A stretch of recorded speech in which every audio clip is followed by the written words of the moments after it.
Hi, today I'm going to try to show you how to make surgical masks that are not really surgical masks but protective face masks. I've made these for my family, and so here is the basic pattern, and I got it off the internet, and I'll put the link to the very good website that I got this from. You'll notice that I made it a little bigger. I made one of these and checked my husband's face with it, and it wasn't big enough, so I increased it to fit his larger face. With the pattern, I cut out 2 pieces of cloth, and the cloth is a cotton that's tightly woven and fairly thin, so you can breathe through it, but it should catch particles. That's the outer part. I cut out a lining of another kind of cotton, and this is a little bit thicker. I used what I found, and so this was in my stash. Oh, and I'll have to cut out another part. So this is going to be the lining. I added to what I read online by adding a layer of interfacing, and this is basically iron-on interfacing that you can iron on, and I'll have to go and use my iron to iron it on to the inside. Here's a mask that I'm making for my granddaughter. That one was for my son, and I've already ironed the interfacing to the wrong side of the lining, and so now I'm going to put the two together. And I'm going to take a small seam and just small straight stitch seam and just put that seam around the curved part. That goes over your face, and then I'm going to take the outer portion for her and also stitch that small 1/4 inch seam.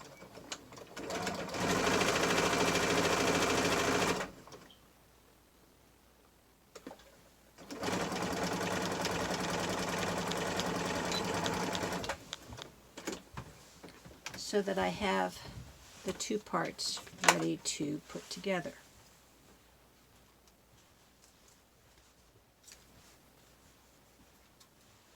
Before I do any more, I'm not sure this is necessary, but it's a habit to clip curves, and so I'm clipping the curves, and then I'm going to sew them together.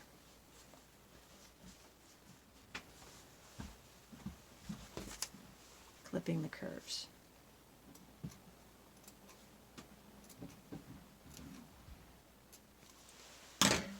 So then I'm going to put the right sides together. And at first I was ironing those curves, and then I realized I didn't actually have to do that. It's hard not to iron everything because I've done that so often with my clothing sewing, but these are small and they're going to take hard use, I hope, and they're going to be thrown away, I hope, very soon when we don't need them anymore. So I have put a pin on both sides of where the seams come together, and you'll notice that I cut the lining shorter than the outside, and that's because I need to be able to sew it together and make a casing. And when I didn't cut the lining shorter, the casing was too thick and it didn't really perform as well as I wanted with the interfacing in there. So the lining and the interfacing is shorter. I put the needle down and I pivot.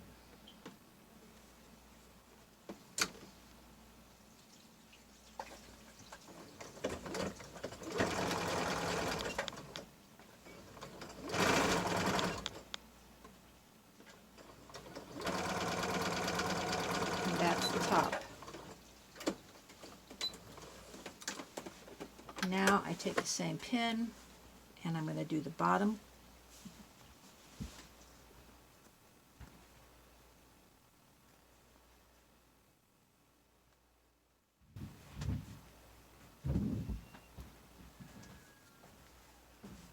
I've seen videos where people didn't bother opening these seams, and again, I suspect that's a matter of preference and experience. When at all possible, I try to sew seams open so that the bulk of fabric is equal on both sides. pin out. There's no pivot on the bottom, but you still don't want to sew over it. Help it.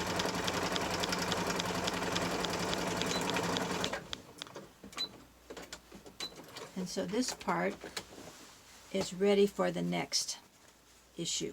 Now the next issue is a sort of surprise, but in order to make these fit right and use right, you need some wire. I suspect the kinds of wire that you get for wrapping up vegetables, twist ties, those would work. I happen to have wire, just like I happen to have everything else I needed in my sewing stash. I've found that if I make it even and I bend it, it's easier to attach it. I'm going to zigzag this wire on the top edge. And you'll notice it goes pretty far, and that's okay. I've discovered that when I made it shorter, the wire started poking out. And that could be dangerous. Since this is a child's mask, I don't want the child to get poked out. So in order to do this, I switched my sewing machine to zigzag, a wide zigzag, and I'm just zigzagging right over the stitch.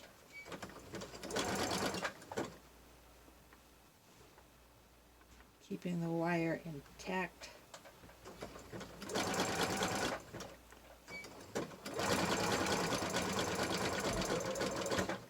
Stop at the top, push the wire back down a little, make a pivot. The second half seems to be a little more difficult because the wire's bending. And I'm just doing the zigzag and the seam allowance.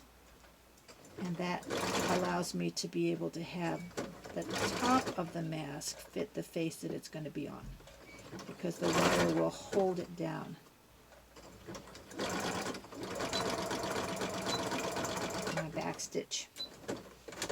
When I get that done, I've also started bending the wire back so that it won't come out and it won't poke people. This is for my granddaughter, and I definitely don't want her to be poked. So at that point, I can trim my threads, or not. I like to trim threads as I go. And then it's time to turn this inside out. So we turn it inside out.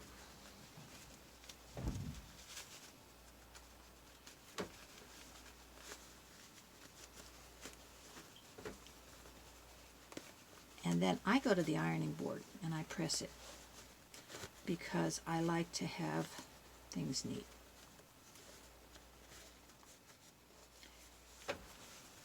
So it's turned inside out. Here's one that I've already pressed. This is for my daughter-in-law. And what you'll see is that I have pressed under a 1/4 inch, pressed it over to make a casing for elastic to hold it on the head. And now I'm going to sew it down. And I'm going to sew across the top. And the reason I'm going to sew across the top is to try to keep this wire in place. I discovered that after you put it through the washing machine, which I do after every time I wear mine, and I wash it with hot soapy water, that it could sort of bend up and maybe get out of shape. And so I think this will help the wire stay the right way. So I just turn it back on to straight stitch. Up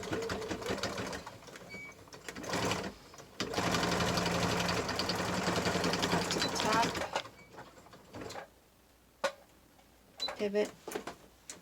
And then I sew the straight stitch around, being careful not to get the wire sewn with the needle, because even though it's a lot like a pin, it could break my needle. Make the pivot.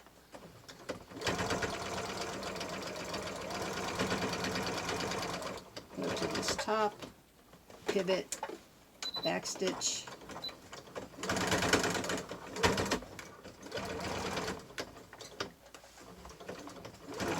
bottom,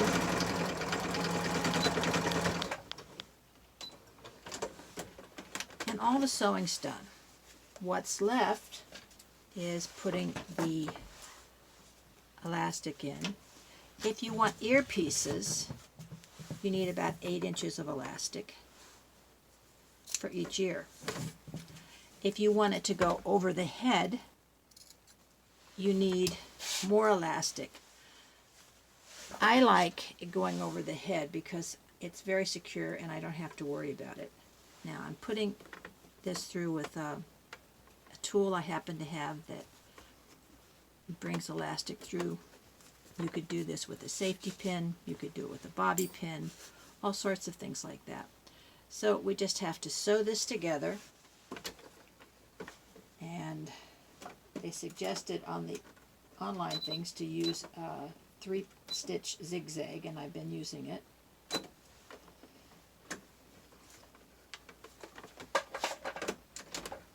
This is one of the fiddlier parts.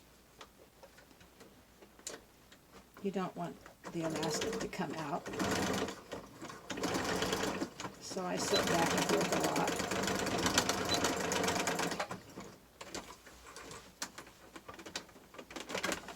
And it's done, and I go ahead and put that in. So you have to do the other side, but it goes over the ear and across the face, and you have to fix this, and then you've got a mask.